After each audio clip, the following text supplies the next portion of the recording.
Nós vamos abrir a palavra de Deus agora por alguns poucos minutos. E a Rafaela vai cantar no final ainda. Mas eu gostaria de convidá-los para somente fazermos a conclusão do tema que começamos ontem à noite.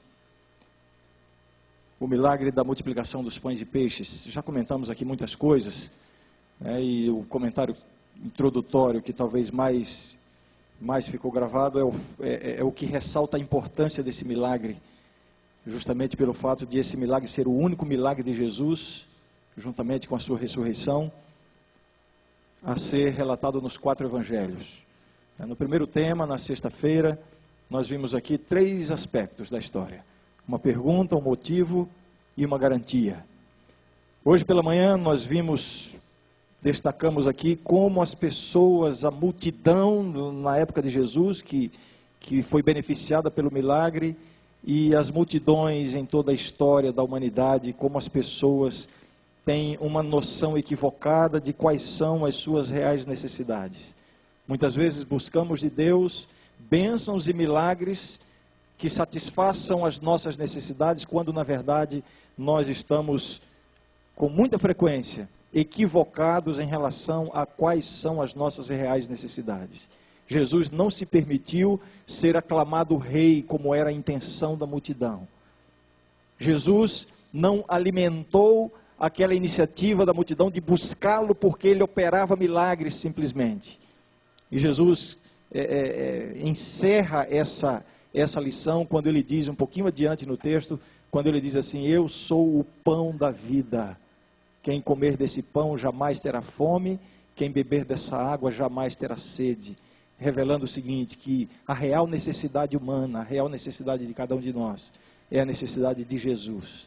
Não é a de ter mais dinheiro, não é a de ter uma casa melhor, um carro melhor, não é de ter melhores relacionamentos, não é de resolver todos os problemas, nem de curar todas as doenças.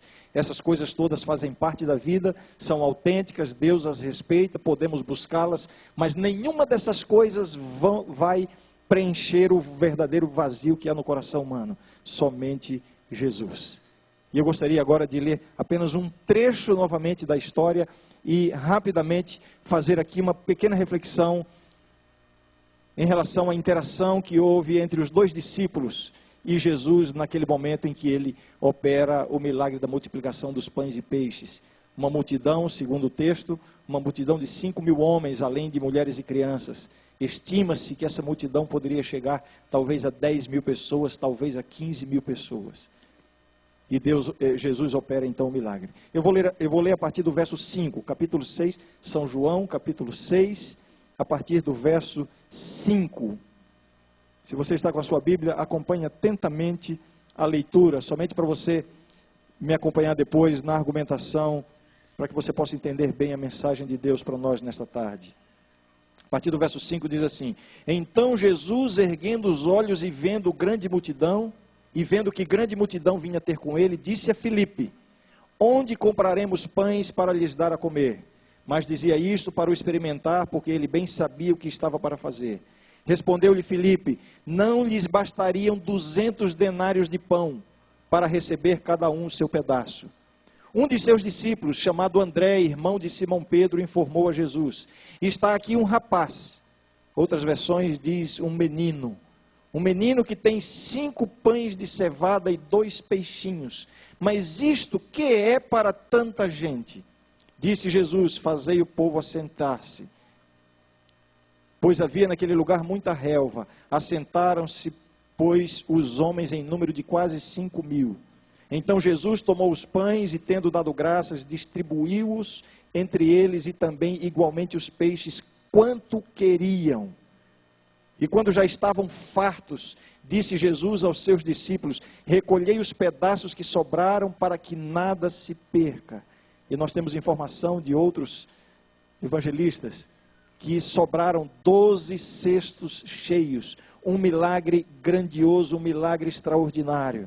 E nesses poucos minutos, eu gostaria de, em síntese, dizer uma verdade para você. Deus pode realizar milagres na vida de cada um de nós. É esta a minha mensagem esta tarde.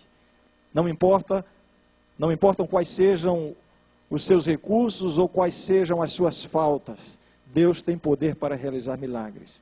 O problema é que muitas vezes nós nos comportamos e reagimos à presença de Jesus, nós reagimos como reagiram esses discípulos.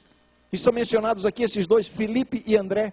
E eles na verdade representam milhões de pessoas no curso da história, que diante da presença de Jesus, diante da necessidade de uma bênção, de um milagre, reagem de maneira negativa, de maneira pessimista, por não terem ainda uma ideia clara de quem é a pessoa de Jesus e daquilo que Jesus pode fazer em nossa vida. Apesar de já terem convivido com Jesus durante muito tempo, talvez 2 anos, um pouco mais de 2 anos, apesar de já terem presenciado tantos milagres, na verdade, nesta hora, a fé expressa, a fé vivida por Filipe e André, é uma fé vacilante, é uma fé que, na verdade, demonstra falta de confiança, uma fé pequena. Quando Jesus pergunta a Filipe, onde compraremos pães? Jesus fez a pergunta para prová-lo, nós já vimos isso no tema anterior, nos temas anteriores. Onde compraremos pães? Jesus não perguntou como compraremos, e sim onde. Jesus estava querendo levar a mente de Filipe para a fonte da bênção. Onde? Mas aí Filipe, ele na verdade tem um raciocínio muito lógico. Filipe representa todas aquelas pessoas que são dominadas pela lógica humana. E o seu raciocínio é muito rápido, ele faz as contas, e ele diz, Senhor, mesmo que tivéssemos 200 denários, era muito dinheiro, dinheiro de mais de 6 meses de trabalho, de um trabalhador comum. Se tivéssemos 200 denários, não seriam suficientes para comprarmos pães para essa multidão. Alguns estudiosos que pesquisam essas coisas, qual era o tipo de pão de cevada, qual é o tamanho e analisam, enfim. Enquanto preparava essa mensagem, eu li uma explicação de um desses estudiosos, que ele fez os cálculos e estima-se que os 200 denários seriam suficientes para comprar pães que dessem para alimentar um pedaço de pão para aproximadamente 2.000 pessoas. Era muito pão. Era muito dinheiro também, eles não tinham, mas era insuficiente. Como eu disse, talvez houvesse ali 10, 15 mil pessoas. E é lógico que não havia possibilidades de atender a esta demanda. Este é o raciocínio de Filipe. Não faz sentido, Senhor, pensar em comprar pães. Isso é contra a lógica. Não faz sentido. E então entra André em cena. Senhor, nós temos aqui 5, tem um menino aí, um rapaz que está entregando aqui 5 pães e 2 peixes. E ele mesmo diz assim, mas o que é isso para alimentar tanta gente? André, enquanto Felipe estava concentrado na lógica humana, André estava concentrado nos recursos disponíveis. Há pessoas que vivem a sua vida olhando apenas para os recursos disponíveis. Há pessoas que já desistiram do seu sonho de virem para o UNASP, de projetarem o seu futuro, porque olham para os recursos disponíveis e chegam à conclusão, isso aqui é insuficiente. Assim que Filipe e André, na verdade, representam a reação e a atitude de tantos de nós, diante da presença de Jesus. Mas aí Jesus entra em cena. Jesus reage a essa atitude dos discípulos. E a postura de Jesus, as palavras de Jesus, a atitude de Jesus, nos revela, dentre tantas lições, eu gostaria de destacar aqui 3 lições que Jesus nos ensina, através da maneira como ele se comportou diante da fé vacilante de Filipe, que tinha um raciocínio lógico e estava concentrado na lógica humana, diante da fé vacilante de André, que estava concentrado apenas nos recursos disponíveis. A atitude de Jesus nos revela em primeiro lugar. Se você ouvisse e entendesse isso aqui, e você vai ouvir, vai entender. Em primeiro lugar, Jesus ensina que a lógica de Deus é diferente da lógica humana. Você conseguiu entender isso? A lógica de Deus é diferente da lógica humana. A lógica humana, através da lógica humana, Davi teria sido massacrado pelo gigante Golias. Mas a lógica de Deus é diferente da lógica humana. E isso acontece em tantos exemplos bíblicos. Na lógica humana, os hebreus, quando saíram do Egito, teriam sido mortos ali diante do Mar Vermelho. Mas a lógica divina os fez passar andando a pés secos por dentro do mar. A lógica de Deus é diferente da lógica humana. Você é uma dessas pessoas que está presa à lógica. Lembre-se disso, Deus tem pensamentos que são muito maiores do que os nossos. A atitude de Jesus nos revela ainda uma segunda lição agora em relação à atitude, à postura de André. Deus não está preso às limitações humanas. Se por um lado Filipe estava olhando a lógica e dizendo, Senhor, é impossível. Por outro lado, André estava dizendo, nós temos recursos, mas os nossos recursos são muito escassos, são insuficientes. E então Jesus demonstra que Deus não está preso às limitações humanas. Para Filipe não havia solução. Jesus revela que ele é o Deus do impossível. Para André, os recursos eram poucos. Jesus revela que ele não depende dos recursos humanos para realizar a sua vontade na nossa vida. Você pode entender isso? Deus não depende dos seus recursos. Deus tem um plano para a sua vida. E é um plano grandioso. E esse plano envolve todas as coisas, todos os aspectos da sua existência. Não se precipite na vida, não se arrisque a dar um passo sequer, sem ter a segurança da direção de Deus. Deus tem um plano. Mas você pode pensar assim, mas eu não tenho recursos. Os meus sonhos para a minha vida profissional não podem ser alcançados porque os meus recursos são insuficientes. Os meus sonhos para a minha vida afetiva, para a minha família, para o meu casamento, não vão se concretizar porque eu sou uma pessoa limitada, ou porque me falta isso, ou me falta aquilo. Deus tem sonhos grandiosos para a sua vida. Olhe, Deus tem um plano extraordinário, maravilhoso, que envolve cada aspecto da sua existência. Agora entenda uma coisa. Ele não depende dos seus recursos para a realização desse sonho, ainda que sejam poucos. É isso que Jesus está demonstrando. E a terceira lição que Jesus nos ensina é que existe um segredo para que Deus faça da sua vida um milagre, para que Deus realize o milagre da multiplicação na sua vida também. Qual é o segredo? Quando André disse assim, olha, tem um garoto aqui que tem 5 pães e 2 peixes. O que foi que Jesus disse?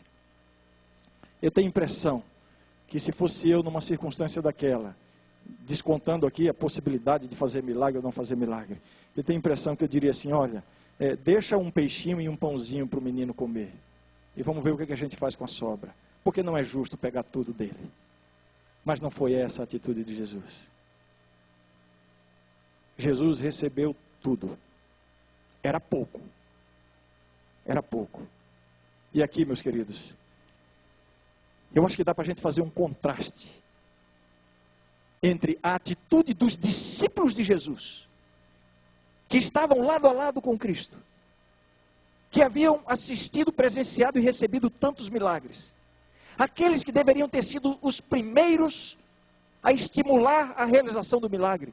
Sabe o que é que eu penso? Eu penso que quando Jesus perguntou assim a Filipe, Filipe, onde compraremos pães? Eu penso que Filipe devia ter respondido assim, o que, Senhor, comprar pão? Não precisa, nós já temos a tua palavra. Jesus não precisava de dinheiro para comprar pães, ele poderia fazer um milagre.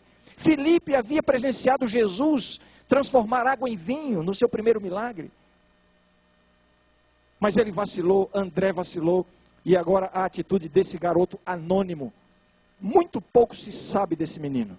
Não se sabe o nome dele, não se sabe quase nada. Mas pelo menos uma coisa se sabe, que ele era muito pobre. Porque esses pães, e João é o único evangelista dos 4, que fala que tipo de pão era esse, era pão de cevada. era o tipo de pão usado pelas populações mais pobres daquela região. Se sabe que ele era muito pobre. E o contraste da atitude dele. Ele entregou tudo a Jesus. Era pouco. Comparando com aquela necessidade, era praticamente nada. Mas ele entregou tudo. Aqui está o segredo. O que Deus quer da nossa vida é somente isso. Somente. O que Deus quer da nossa vida é tudo. O nosso erro, a nossa vida com Deus, é que nós temos uma tendência de reservar uma parte para nós. E às vezes até entendemos algumas coisas que ensinamos na igreja de maneira equivocada. Ah, você tem que entregar o dízimo ao Senhor. Porque Deus diz que 10% pertencem a Ele. O restante é seu. Está errado. Tudo pertence ao Senhor. Entregue tudo ao Senhor. A diferença é que 10% Ele estabelece como deve ser administrado. Os 90% Ele lhe dá a liberdade de você administrar, mas é para o Senhor. Tudo pertence a Deus. Entregue tudo ao Senhor, para que você possa receber os milagres que Ele tem na sua vida.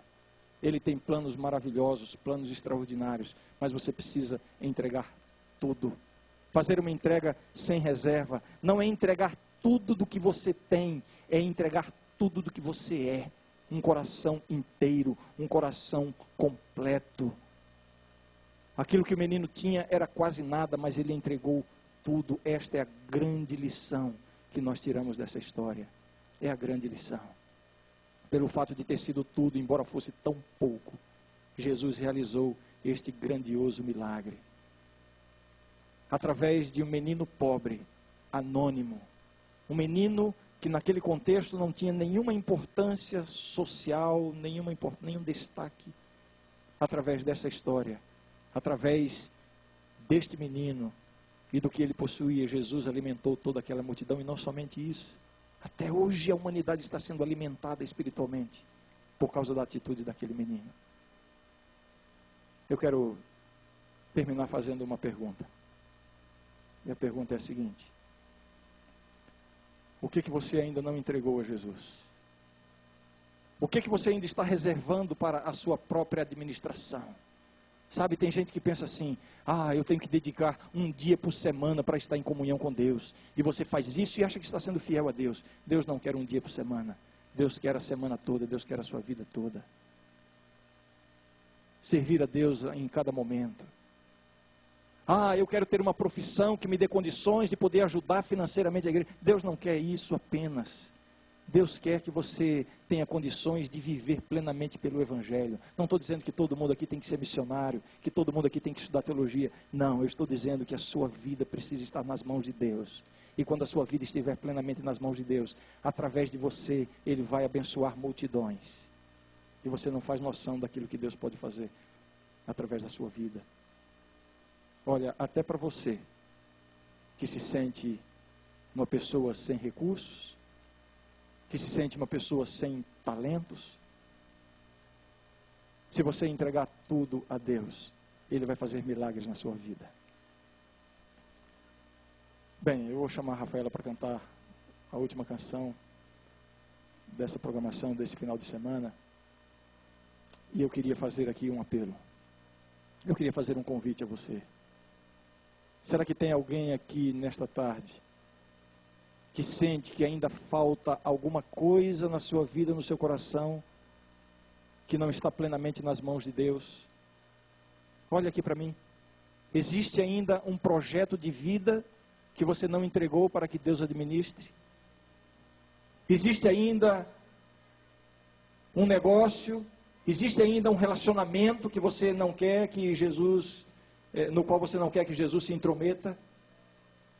Existe uma atitude que você sabe que está desagradando a Deus, mas que por alguma razão você não quer abandonar ainda? Existe um pecado, existe um vício, existe alguma reserva no seu coração? Olha, quando você entregar tudo a Jesus, Ele vai entrar na sua vida. Isso não é para que você receba milagres, não é para que você receba bênçãos. É muito mais do que isso. É para que você seja um milagre. É para que você seja uma bênção. Se você sente o desejo, nesta tarde, de terminarmos juntos essa programação, dizendo assim: Senhor, eu reconheço que eu ainda tenho reservas, mas eu quero, Senhor, que o Senhor entre na minha vida. Eu quero que o Espírito Santo agora vasculhe cada canto, cada compartimento do meu coração, da minha mente, para expulsar tudo aquilo que tu não aprovas. Eu quero ter um coração plenamente puro, um coração limpo. Eu quero ter a vida inteiramente em tuas mãos. Senhor, eu quero poder para romper os relacionamentos que te desagradam. Eu quero poder, Senhor, para parar com os comportamentos que transgridem a tua vontade. Eu quero ter uma vida plenamente nas tuas mãos. Senhor, eu quero ser todo teu. Se você tem esse desejo, e se de fato você reconhece que falta alguma coisa, algum aspecto, algum recanto do seu coração, da sua vida, para ser colocada nas mãos de Deus, enquanto a Rafa canta, eu quero convidar que você venha orar comigo aqui à frente. Você vai levantar do lugar onde você está, vai se dirigir aqui, nós vamos ter aqui um grupo de oração, talvez pequeno, talvez grande, não importa, mas na certeza de que quando nós entregamos tudo ao Senhor, Ele fará da nossa vida um milagre.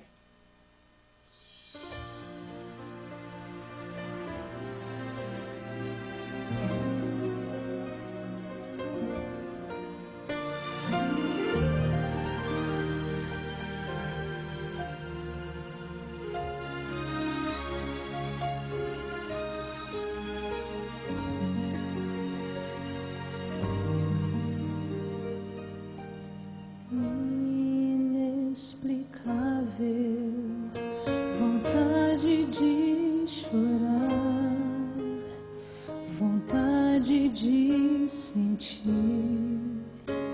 que tenho teu perdão incontrolável, vontade de mudar, vontade de viver a vida em retidão. Eu não consigo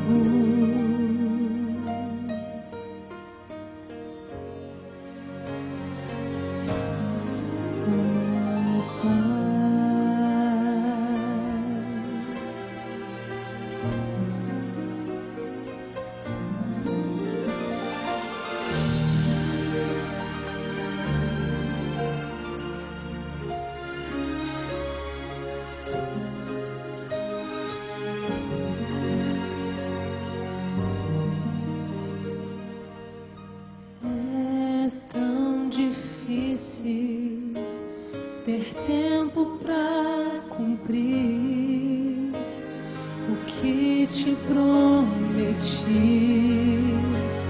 ao pé do teu altar. É tão mais fácil se deixar levar, deixar para depois e nunca mais lembrar tantas promessas.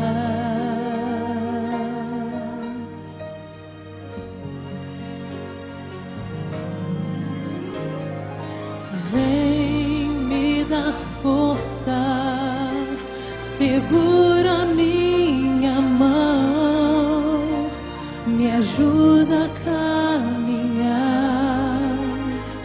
na tua direção. Eu reconheço a minha posição, preciso me render e depender de ti. Eu me entrego, Senhor, eu me entrego.